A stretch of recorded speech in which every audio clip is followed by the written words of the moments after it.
صباح الخير. وقبل ما حد يتريق، النضاره مش ملهاش علاقه باللبس، بس هي النضاره اللي لقيتها في العربيه فلبستها عشان الشمس. عايز اوضح حاجه، بس انا مش زعلان من قناه MBC ولا حاجه. انا بس فكره ال يعني عدم تقديرنا في الدعايه اللي اتعملت للمسلسل. انا عارف ان الدعايه بتتعمل علشان الناس تعرف في مسلسل اسمه كذا بيتعرض في شهر رمضان. الحمد لله رب العالمين، ما فيش حد ما يعرفش ان في مسلسل اسطوره في رمضان، ولكن هو تقدير مش ليا ولا المسلسل، هو تقدير لجمهوري. كل نجم اضرب جمهوره، وكل ممثل اضرب حجم جمهوره.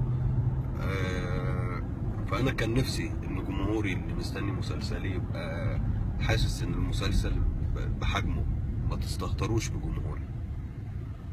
ده اللي خلاني اكتب الكلام اللي ممكن يكون زعل بعض الناس، ولكن انا بقول ثقة في الله، مش ثقة فيا ولا ثقة في حد.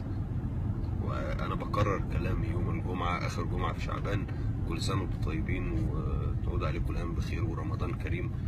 قبل رمضان ب3 ايام بقول ثقة في الله الواحد، الاسطورة رقم 1، ولو ما عملتوش اي دعاية في الدنيا، لان ربنا ما بيتعاندش.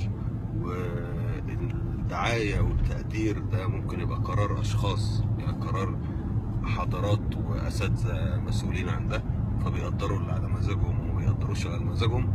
ولكن النجاح مش بيد اي حد في حضراتكم، النجاح ده بايد ربنا عز وجل وحده. ثقة في الله الواحد، الاسطورة رقم 1. كلامي ده قبل رمضان ب3 ايام. محمد رمضان.